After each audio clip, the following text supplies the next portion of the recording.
Hi, my name is Kyle, and I'm again here with Derek Fisher. I wanted to have a little bit more one-on-one chat with him, and I wanted to discuss more about his experience growing up as a Korean adoptee and how it affected him of who he is today and what other things he had to deal with. Okay, so Derek, it's nice to meet you, and thanks for reaching out to us. I really appreciate that. So my name is Derek Fisher, and you probably know me from such things as operating a blog called No, What Are You Really? Or you may know me from things like Derek's Dumb Thought of the Week, which can be found on the Facebook group Korean American Adoptees. Or you know me from being the co-founder of the GiDE Foundation and the co-author of a handbook for birth family reunions. Or you know me from other sarcastic, somewhat amusing, sardonic observations of life. So I know you're a Korean adoptee. Can you tell us a little bit about your story? My story is thankfully somewhat unusual. And I'm glad that it is, because most people really shouldn't have this, the background that I had. So, most adoptees are a lot younger than I was when I was adopted. So I was almost 6 years old. I was adopted with my biological brother. And so I always kind of joked that I was a buy one, get one free, or a Memorial Day sale clearance baby, because I wasn't a baby. I know, and my adoption arrival was yesterday. So yeah, see, good timing. Like most parents want that cute baby, and I wasn't cute. And I was still willing to shit my pants though. So I think that was good, because Kind of wanted to know, how was your childhood? Was it happy, sad? Were you confused? How was your childhood being an adoptee? And did you have any issues? Or maybe no issues? Well, the details of my childhood are inconsequential, really. Summers in Rangoon, luge lessons. In the springtime, we make meat helmets. Actually, I think that's Dr. Evil. So no, that wouldn't be correct. Kind of similar to Charles Dickens' Tale of Two Cities. It was the best of times, it was the worst of times. So yeah, it had its challenges. I'm not gonna sit back and say that my childhood was Norman Rockwell, American Pie, and it was great. There were definitely a lot of hard times, a lot of hard experiences, but Nietzsche says that which doesn't kill you makes you stronger, right? Well, then I'm one of the strongest people in the world because I've had more than my fair share of difficulties, but at the end of the day, I've also been extraordinarily fortunate. So it's a balance, it's how you choose to look at it. There's a lot of us out here that, if they heard my story, they're like, oh my God, you had it so bad. And there's others that will hear my story and go, what are you complaining about? You had it, you lived in paradise. It's just a function of perspective. So did you suffer from any, did you have any breakdowns? Because I know there's a lot of KADS, from my perspective, kind of had this mental breakdown, in their their 20s. Some end up going to jail, some end up going to drugs, unhealthy behaviors. Did you ever have to deal with that kind of thing? Yeah, it started early. My first attempt at suicide was in second grade. I tried to hang myself with my bathroom belt, looped it around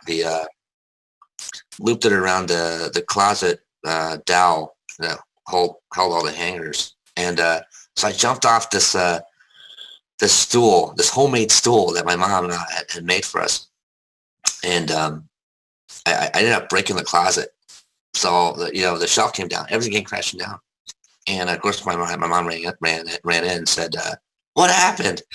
And, I guess I was smart enough to know that I should say I was trying to hang myself. So I said I was pretending to be Tarzan. And I got a lot of trouble for that one. That one wasn't good. So it sounds like talking about mental health and struggling wasn't a thing in your family, that you couldn't talk about it? You didn't feel safe? Well, I mean, it's just, look, your parents do the best job that they can. Yep. That's the most diplomatic and neutral answer I can give today. And but when I was adopted, I was almost 6 years old. I was responsible for my younger brother. I had lost my older brother in Korea. I was very protective over him. So, it's not that often that, siblings get adopted together, and they really didn't want to separate us because I was so protective over my younger brother. And so, I'm almost 6. We come to a completely foreign country. I had this strange lady suddenly telling me that I can't discipline my responsibility, which was which was my younger brother. And so, right off the start, there was immediate conflict because, for my brother, I was the parental figure, and now I've been fired, and no one's told me why I've been fired. And not only have I been fired, but I've been fired by this strange lady who now is yelling at me for doing my job, which doesn't make a lot of sense. Mm-hmm. So, I think that the the beginning of my life in the United States was less than auspicious. First time I ran away from home was in 3rd grade. And I say first, right? So first attempt at suicide, first time running away from home, not the only times. And so, um, yeah, it had its challenges. And would I wish my childhood on anybody? I probably don't think so. No, I don't think I would. Have you been through various foster families then, or was it just that one adoptive family that? Oh no, just that one. Okay. I made multiple attempts to be sent back, and they didn't. It's because of what I wanted, so they weren't going to give me what I wanted. And the age you were adopted at was age 6, right? Yeah, almost 6. I was adopted. So my anniversary actually was yesterday. So oh, really? Can I ask you, is your anniversary a hard time? It is. It isn't. It isn't. I mean, it was 40 years. So 40 years yesterday, I came to the United States, and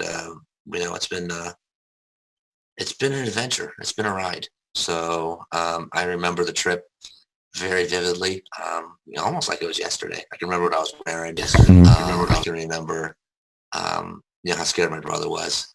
And, we got off at JFK, and we are just like, what the fuck? I mean, you just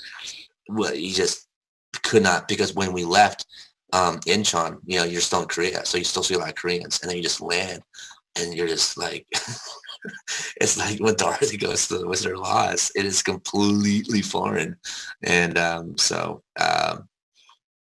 it's been it's had its ups and its had its downs.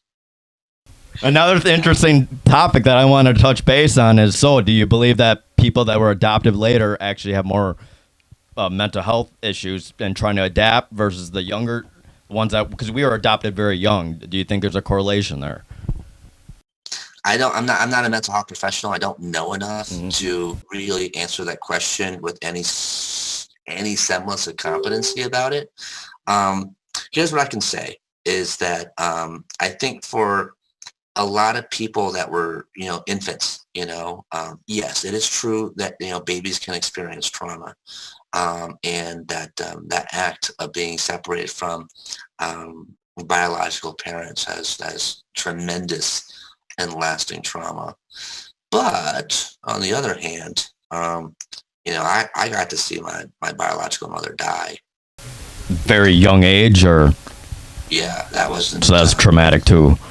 Well, that wasn't on my top 10 best moments of my life. That's not going to make that real ever. I also lost my brother, and that was my older brother, and that was my fault. So that was your fault. You killed him.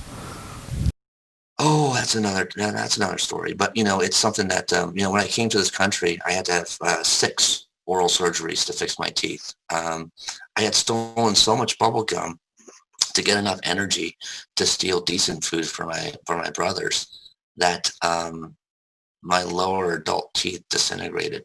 So they had to really surgically rebuild it. So I try. There's no contest in pain and suffering. There's no point in me getting the gold medal, and I wouldn't even get the gold medal because there's others that have had it far worse than me. But I came to this country with a broken elbow. It's permanently disfigured. It actually kept me out of West Point. Someone beat you up, or was that an accident? No, my brother pushed me down 2 flights of stairs in the orphanage. The oldest brother? No, my younger brother. Oh. I lost my older brother, and that kind of messed me up. And then I got caught stealing, and so the cops asked me, where we lived, and I told them, and When you were 6, you were stealing? Oh, I was stealing before that. Yeah, I was stealing since 5. So you as an adoptee, like some other adoptees I know actually kind of had criminal were issues. you just not aware it wasn't against the law, or you were just too so poor? angry, so poor, You were I'm actually hungry probably that you poor just and stole hungry. food? Is that what it is? Well, my mother died, and my biological father, guess, didn't really want to raise 2 kids. I had thought that he boogied, but he actually, when I went back and I met him, he's a fucking liar. So I don't even know if this is even Did true. he ever but beat you up, beat you as a kid? Do you remember? Or?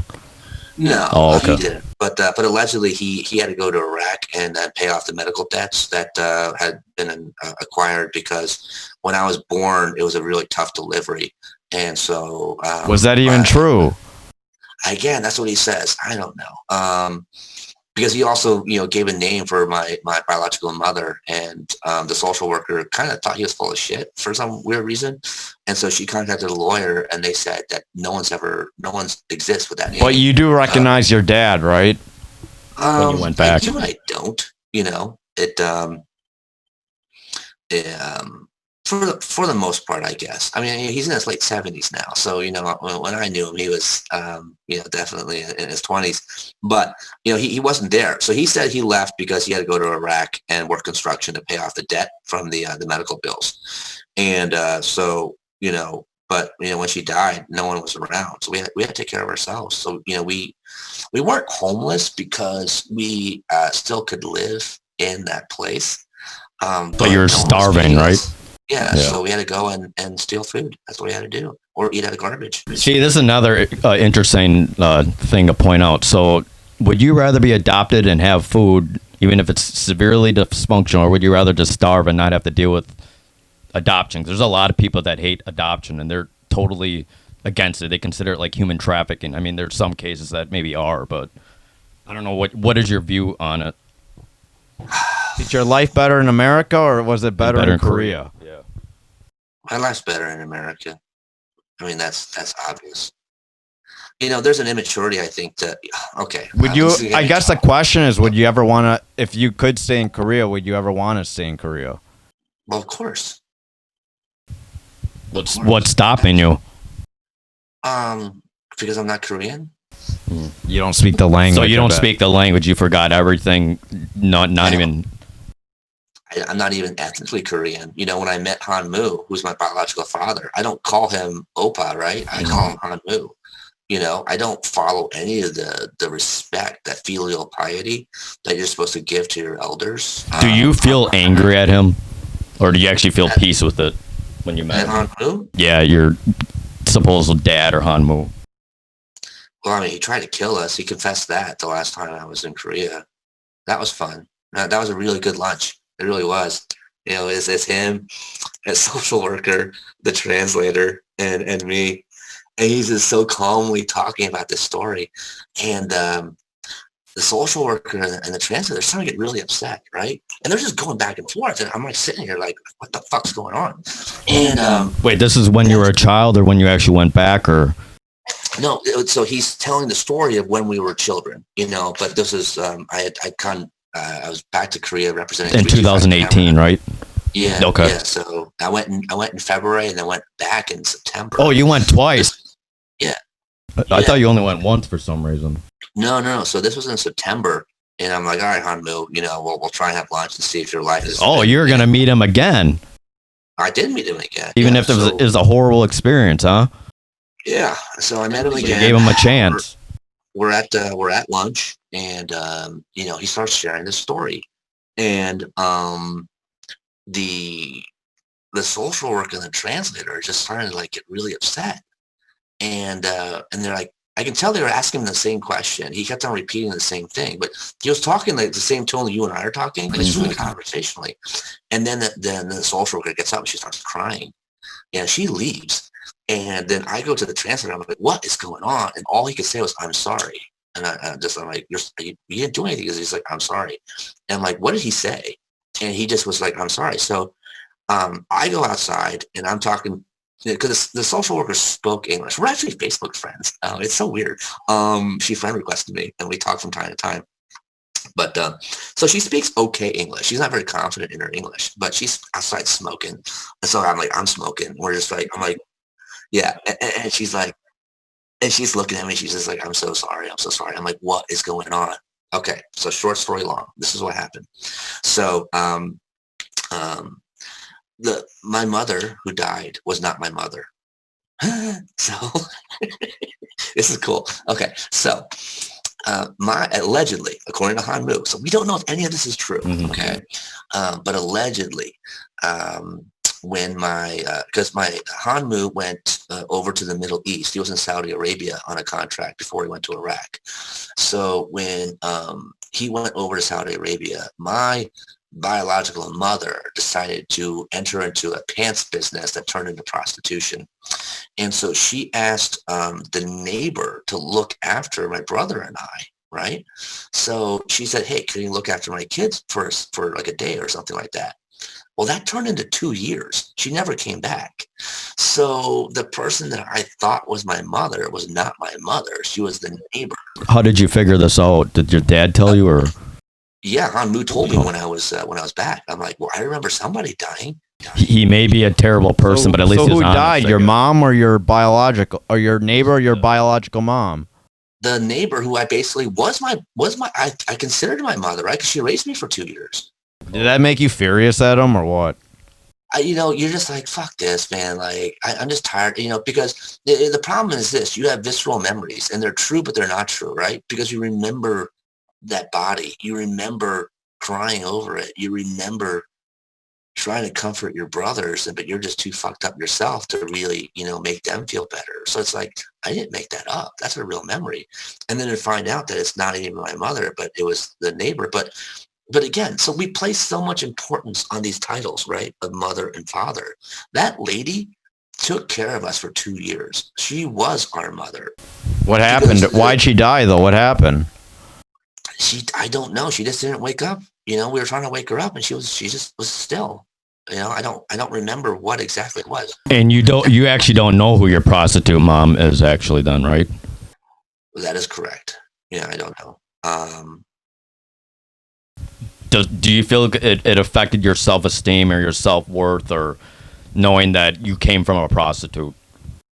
No, because I just discovered that 2 years ago. So I maybe you haven't processed it yet, or I don't know. Yeah, I grew up believing that she was dead, and now Hanmu said that she is dead. That she died a couple of years ago, alone in a bus station.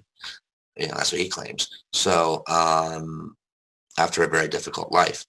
So so Hanmu is telling a story about So now I guess he got notification that whoever was taking care of us was dead. So he got permission to come back to Korea. So he's back to Korea, and he just doesn't know how to handle this at all. And so he's, just flipping out. So he takes us, he takes all of us to a hotel, and he has 100 pills. And he tries to get 25 sleeping pills to my brother. He's going to give 25 to me and 50 to himself. So he's basically going to kill us and kill himself. It's going to be murder-suicide. Apparently, I had figured out what he was going to do, and I started screaming, and I made so much noise that the hotel staff came and knocked on the door and interrupted him before. So you don't remember this consciously, then, you're saying? I don't remember these exact events, but I do remember what happened afterwards. How old were you?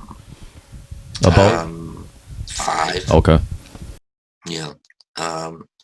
So the hotel staff comes, interrupts him. So he stops him from killing us. And so he's admitting this. He's admitting to attempted murder, which is why the social worker and the interpreter are getting really upset and why they're crying. And then they're telling me this. I'm just like, that sounds like Hanmu. So I'm taking it pretty okay. I'm smoking a lot of cigarettes and just shaking my head. I will say at least he's honest, because there's a lot of people that just wouldn't even admit it. I feel like, dude, this guy has no shame, like no shame. He will just admit everything. I mean, do you see a part of him and part of you, or? Well, I mean, I have some shame. I'd like to think, I'm not gonna, but so yeah, he's prevented from killing us, and then I just started ripping into him. I just started yelling at him. So this is when you got angry then, huh? This is what I remember. I remember being so angry at him and like trying to hit him and like saying like, you can't be our father. You can't be our father. And, that's how, So he told you he was gonna kill you? Is that how you found out, or what? I can't take this credit for being like this, like Sherlock Holmes, intuitive, whiz kid, encyclopedia brown kid. But I guess apparently I understood what was going on. That he was acting weird and like a sense of finality. And the fact that he wanted my brother to take all these pills there was something wrong. And your dad did not kill the older brother, right? That's not what's the cause of his death. No. Okay. No. We lost him. So that's how we ended up in the orphanage, was because I told him that he couldn't be our father anymore. You were with two of your other brothers at that time in Korea then? Yeah. Okay. Here's another fucked up story. Ready for this? This is crazy too. So when I go back the first time, I ask Han-Moo, what happened to June, and it was like a weird, vague answer and stuff. But okay, here's what's gonna blow your mind. June was not my brother. This is the older one, right? Mm-hmm. Okay. Yeah. He was my uncle. That's messed up. Yeah. So he was like 3 or 4 years older than me, but he was the baby of the family. He was like the accident. So all the other and Han-Moo was the oldest. So and he had 5 brothers. There were 5 boys. So it was him, and then June was the very youngest. But he was a baby. He was the accident. And so we basically grew up kind of like brothers, but he was my uncle. Yep, even though he was your dad's brother, right? Yeah. Okay. Yeah. So, and I lost him, and that really kind of, I think about him all the time because he was just so cool. He was just such an amazing kid, an amazing brother. And he died. He killed himself 20 years ago. So you had to deal with a brother that committed suicide as well. You had that kind of issues too, huh? I know that I'm pretty confident I know why he killed himself. It's because we weren't together. That's what we were supposed to be is together, and we're not. So, it is the way it is. So, hey, people that, are really mad because they had their life stolen from them. And, when they were an infant, that I'm so lucky that I have all these cool memories of Korea. I will trade you. I will happily trade you. I can give you all my memories. I can give you my broken, disfigured elbow. I can give you the missing gap in my teeth where my adult teeth never grew in because of the surgeries couldn't help it. I'll give you the 2 inches I lost in my height due to malnutrition. I'll give you the scars from living on the streets. So, I'll give it to you all. And I'll take the 6 months that you had in Korea and then it came to the United States. I think it's a fair trade. If that's what you want. If you felt you got robbed of a life in Korea, then I'll happily trade you. Have you been able to come at peace with this mess yet, or is it too long to process since this kind of just happened like recently? And what things have you done to try to heal from like a disaster story, I guess? I don't know if there's ever healing. I think there's coping. I think there's no matter what's happened to me, there's been other people that have had it worse. And you know what? Yeah, I'm a little snarky about those people that, are infants that say that, they had such a traumatic incident. But guess what? To them, they did. I can't say, oh, well, just shake it off. It could have been worse, because for them, that is the worst. Maybe because I have been exposed to so much hardship in my life, I have a higher tolerance for it. I have a higher pain threshold. Like the Princess and the Pea. If they've never suffered and they have that pea in the mattress, it hurts. I might laugh and be like, oh, that's hilarious, but to the person that's never experienced pain, it is awful. And so we can't again have a pain off. We can't say who was more unfortunate or not. So How do I deal with my trauma? How do I deal with my pain and suffering? I distract myself by trying to help others. So, if I'm busy helping somebody else, I can't really think about my situation. So let me ask you, if there's days that you're not helping someone else, do you think about the bad things, however? I think about them every day. Mm-hmm. You just have to put it in that box, lock the box, and try and move on. That's your advice to other people that are kind of feeling down and did not have a good story with being a Korean adoptee? Because I think there's a whole bunch of them that just haven't healed from the past trauma. That's not my advice to someone. I think that's a very dangerous path. I think that if you try and bottle it up and not address, look, for some it's going to be therapy. Mm. For some it's going to be medication. For me, I actually have a really good support system. I have a really close circle of friends that care really deeply about me. I trust them absolutely. I don't necessarily talk to them about it, but just in just knowing that they care and they're not going to leave, it allows me to cope. But look, there is no cure. I live with this every day. You just try and manage and endure. Do you believe you're actually bipolar, or is actually it's the product of your past? Man, that's a really good question. I think on my worst days, I'm absolutely bipolar. Okay. And then on my best days, people are like, well, maybe you're not. Maybe it was a misdiagnosis. So I don't know. I can't answer that with a lot of confidence either way. Were you actually officially diagnosed with bipolar disorder, or was it just a label that some random person put on? I was officially diagnosed as manic depressive bipolar. When were you actually diagnosed? I was diagnosed in 2009. How old were you then? I was 30 something.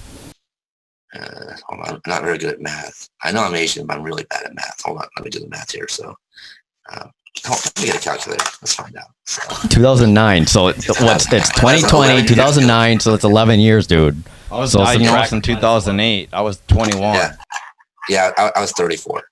So was there like a traumatic experience? Were you suicidal or went to the hospital at this point? Or how come you decide to actually, hey, I'm going to listen to these doctors and see if I have something? Was like what? Oh, no, yeah, there was a traumatic event. There was a suicide attempt. I took every pill in the house and drank almost a full bottle of vodka.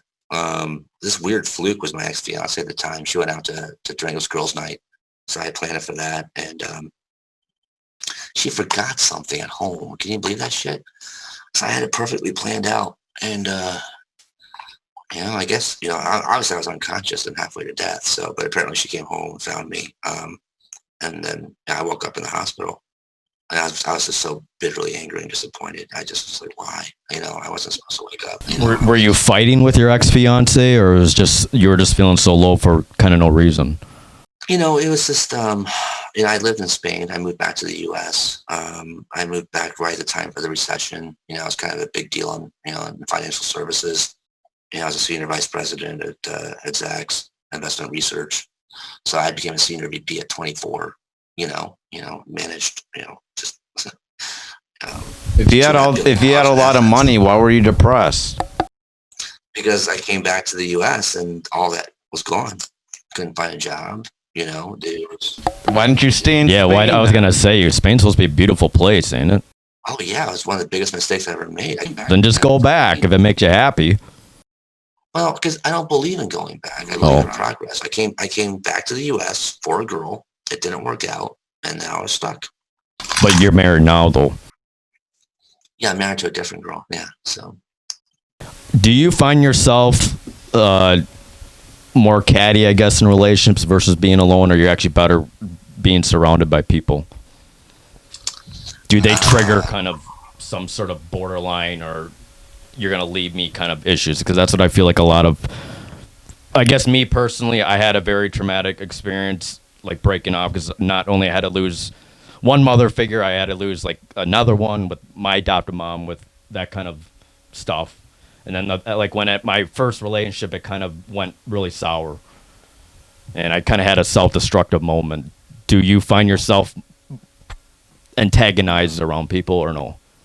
No, because ultimately what I was really lucky. I was able to kind of change the balance of power a little bit. So basically, people don't leave me; I leave them. And I don't necessarily leave them. I don't do it and like I'm going to leave you before you can leave me. So that's a common tactic that people that have abandonment issues will adoptive avoid. disorder. Do you speak Spanish, by the way, or no? Así claro, ¿por qué? Oh, he does. No, mira, en mi opinión, la cosa más importante es the poder is adentro a mí, right? So the power's in me, and so what? If you can, find yourself in a situation where the other person wants to be with you more than you want to be with them, then you'll never get abandoned. And you don't have to worry about leaving them because you have the security and confidence in knowing that they don't want to leave you. It's something that I've been very, very lucky. And, we're at to the point now where it's kind of dumb and irresponsible to count the notches in my belt. It's a big belt, and it's not something to even be proud of. It's kind of gross. It really is. And So it sounds like you're able to handle it in a more mature and adult way. Maybe the worst is over, possibly. You know what I realized is 2 wrongs don't make a right, and for all the difficulty I had growing up and, all the girls that wouldn't ever talk to me because of the way I looked, when I paid back women plus interest, I hurt women. I took advantage of them. I'd seduce them and then leave because I thought it was like revenge. It was payback for all the years growing up when I just got rejected over and over again. And then I got to be someone that, people wanted to be with. And then I was ruthless. I just said, well, I don't want to be with you.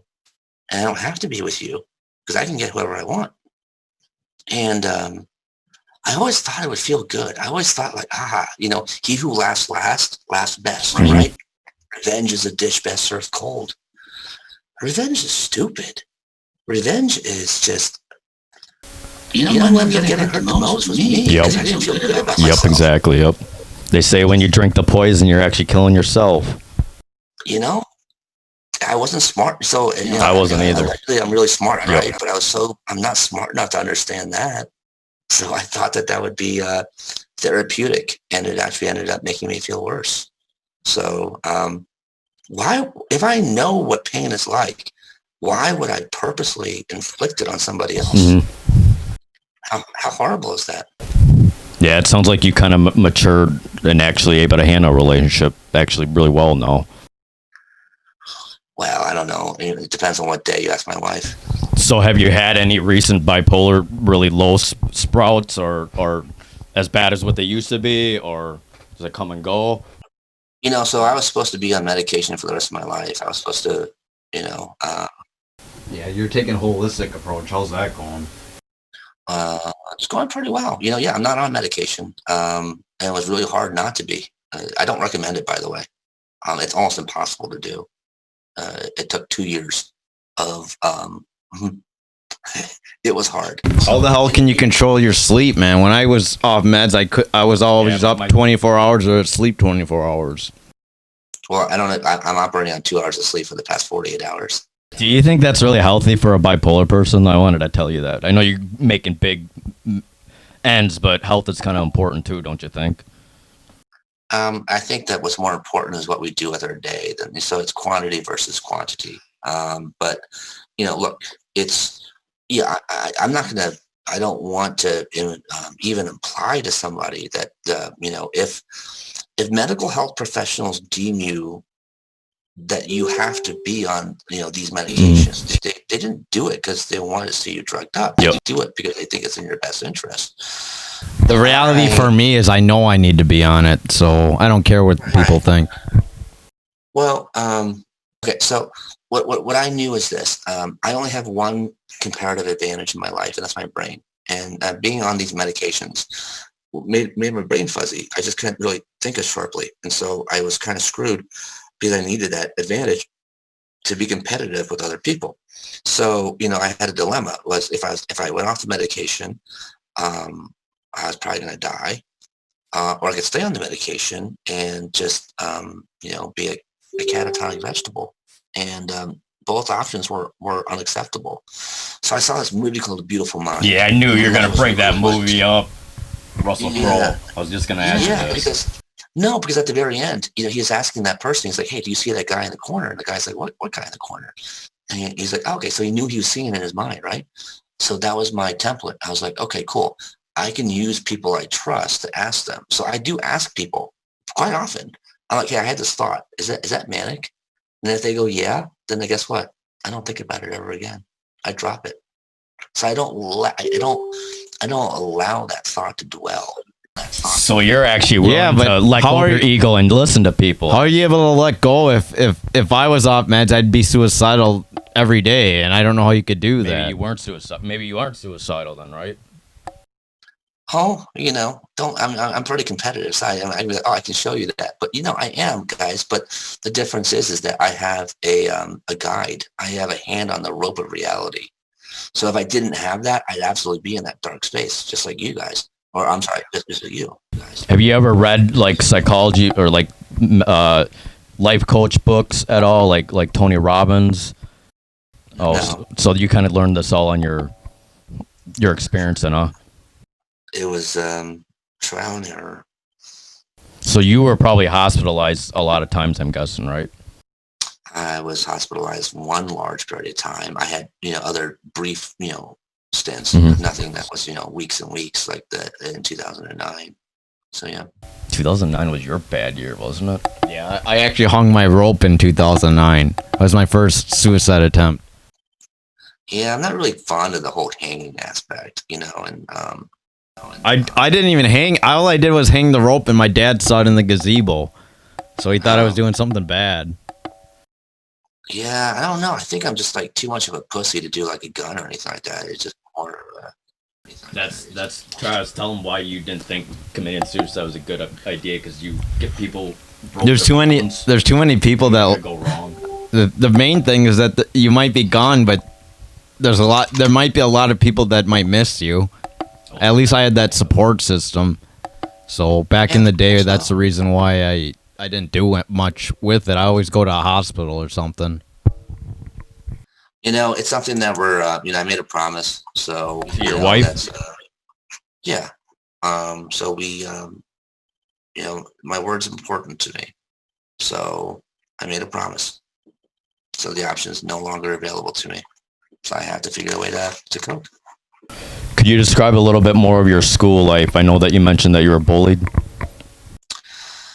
Yeah, it's you guys in some ways have it really good, and in some ways have it really bad. But what I can tell you is that growing up in rural Pennsylvania in the 1980s sucked ass. Because of racism, or were they racist? Oh yeah. Okay. I mean, they weren't. Look, I think racism is taught. I think that kids, when they're in kindergarten and first grade, we don't really know enough to hate someone based on skin color or the shape of one's eyes or the color of one's hair, right? So, but right around, 6th, 7th grade, when puberty hits, that insecurity really manifests itself into, some people just acting like just epic douchebags. And, I was slower to develop, so, when I came into, junior high, I was still under 100 pounds by a good amount. I was probably about, I think 88 pounds. I was probably like 4'10". So, I didn't really grow into my adult body. I didn't really start doing that until I was a junior in high school. So, so 8th, 9th, 7th, 8th, 9th, 10th grade, I was well undersized. And, people took advantage of it. And, you had to just kind of get good at timing things just right, making sure that, the football team doesn't see you. And then, near the end of my 10th grade, beginning of my 11th grade year, I just had enough. And what I also knew was my brother was he was 2 years behind me, right? So as a junior, he's going to be a freshman. So if they're going to pick on me, what are they going to do to him as a freshman? And I think that was really the motivator to say, okay, you got to start bulking up, and I started getting into a lot of fights because I had to defend myself for my brother. And it's not really luck, as in like, luckily I was able to kick the shit out of everybody. No, it hurt. I took a lot of good punches, and getting punched does hurt. But I was able to come to a realization with my peers, which is that they made fun of me or my brother. They would definitely be getting the worst end of the beating than I would. So the bullying somewhat stopped at that point, but it stopped for my high school, right? But I played sports, so I played soccer and ran track, and so the other schools didn't get the memo that I was going to, have the capacity to kick the shit out of them. So they had to find out in their own way. So kids today, I know bullying is a really big problem. Do you believe you kind of just have to fight violence with violence? Is that like really how to deal with this problem, or? No, I don't think violence is ever the solution. I think that those are the people that because it becomes conditional. It's like a knee-jerk reaction, so you get to the point where the fight's coming, and then so you start anticipating it, and so when I could sense that there was going to be an issue, or when there was more than two guys, right? So now it's like 3-on-1. You got to take the advantage. You can't wait, because other than that, guys, it's not like kung fu movies. They don't just patiently wait to take you one-on-one. Yeah. They're all going to go for you. So, and again, learn that the hard way. And so you have to take the offense. Now, the problem is that in today's society, the person that takes the first swing is the initiator, right? So, that bully can be the biggest prick in the world, but he goes home and tells mommy and daddy a complete line of bullshit. And all of a sudden, you're facing charges. So, no, I don't believe that violence is really justifiable, because at the end of the day, what's going to happen? It's one punch that goes wrong. And, you were mad because someone was just, called you a name. I've been called every name under the book, right? So, but that one punch I give that does some awful damage, and that person is maimed. No, I have to absolutely definitively say, and this is from someone who's been in a lot of fights, that is not the solution. It's just not. And if someone calls you, a pansy or a chicken or a wimp, so what? It doesn't matter. It's not worth jail, and it's not worth physically hurting someone that they're permanently disfigured. So how well did you do in school? Were you able to study with your trying to cope with your family life, or how was it? How did you? Well, as an adult, you seem like a pretty smart guy. I think smart's relative. I came to this country in May of 1980, and I went to first grade in September. The first year in first grade so right around February, you take these standardized test scores. At least we used to back in the day. They're called Iowa test scores. And so my first grade, I took my Iowa test scores, and they were kind of a little bit alarmed, because they came back, and I was reading at a 12th grade level. So they were like, holy crap. I mean, like, this guy arrived in May of 1980, didn't speak any English. I spoke so you speak all Korean, then? You only spoke Korean. So in my adoption files, it says advanced in Korean and Hangul and stuff. So I knew nothing in English. And, then 9 months later, I essentially graduated high school. I could read at that level, and then, second grade, I was, doing algebra. So I was categorized as something called profoundly gifted, which meant the school was really easy for me. And I just thought they were just the most gorgeous things in the world. And so I said, okay, I'm going to stop being good at school, and I'm going to become cool. And you got involved in sports, right? That's what you're saying, jock? No, I was too small for sports back then. So I couldn't, I was too scrawny.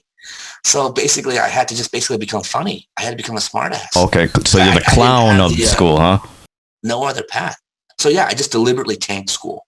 It's just too easy anyway.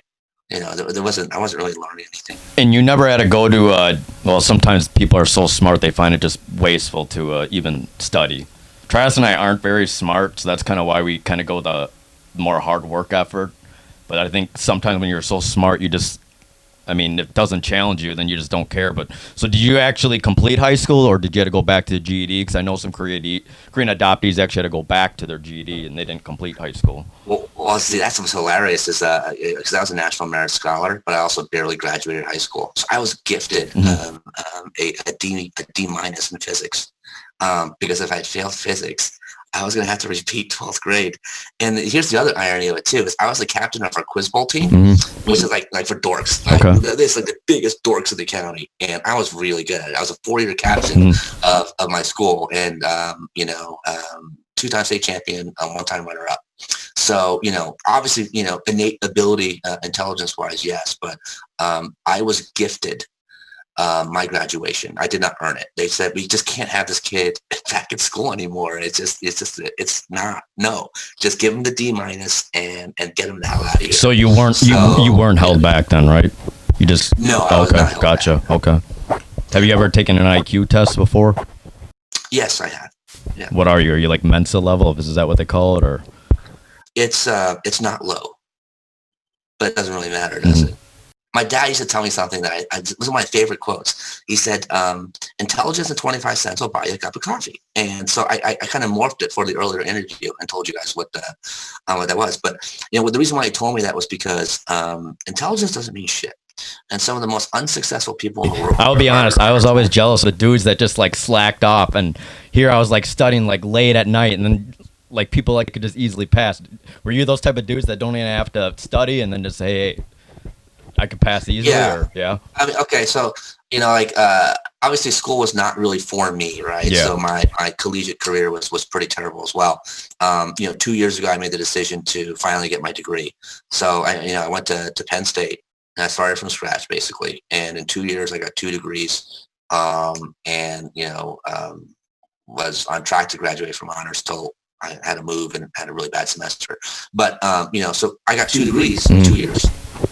Sounds like it was really easy for you, huh? It, I took 9 classes in one semester, 7 of which were, foreign level. And I think I was at 3.9 on that semester. But it doesn't matter. It doesn't matter because your work ethic is so much more important. Yeah, that's true. All the things that I've been successful and achieved in my life have not been because I was smart. It's because I've been willing to outwork everybody. That's the difference. So I don't really know how much my intelligence is really contributing to my overall Do you believe people that are highly intelligent actually suffer from like some sort of personality disorder or mental health disorders? Does it correlate, you think, or no? I think it depends on the psychologist, the psychiatrist you ask. The more genius you are, the more more mental health issues you have. That's what I was kind of asking. Or maybe not. I think, it's contingent with the psychologist and psychiatrist you ask. I think some of them, really kind of want to, lean towards that that result eventuality, and others might not. So, is there anything else? We talked quite a bit of stuff. Was there anything particular that you really want me to cut that you don't want people to see publicly, or? My whole goal is to normalize mental health issues, so I can't normalize it if I'm not honest. I'm okay with it. Thanks for the time, man. Yeah. I don't even think you introduced his name here. Oh, his name is Derek Fisher, and it'll probably just be in the title anyway. I just wanted to go into it. Then you asked him the question. You want to know something funny? I find cute babies that were cute as babies became ugly as adults. So you guys must have been really cute babies then. That's what I was afraid. Si tú quisieras hablando por la entrevista totalmente en castellano. Asian men are attracted to Latina people. I guess it's true, huh? Me gusta tetas. Por supuesto. Todos los hombres encantan tetas. Cabrón. I think some of my exes might take umbrage to that. I may have to do some cutting because I know people are going to get pissed. I was hooked. I mean, I was like, okay. Females, not males. Well, maybe males. Exactly. Yeah, no, not males. You can loosen our up. ties a little bit. Actually, I'm gonna boys, when I finally meet you, I'm taking you guys shopping. It's gonna be my gift, but yeah, we got to fix some shit.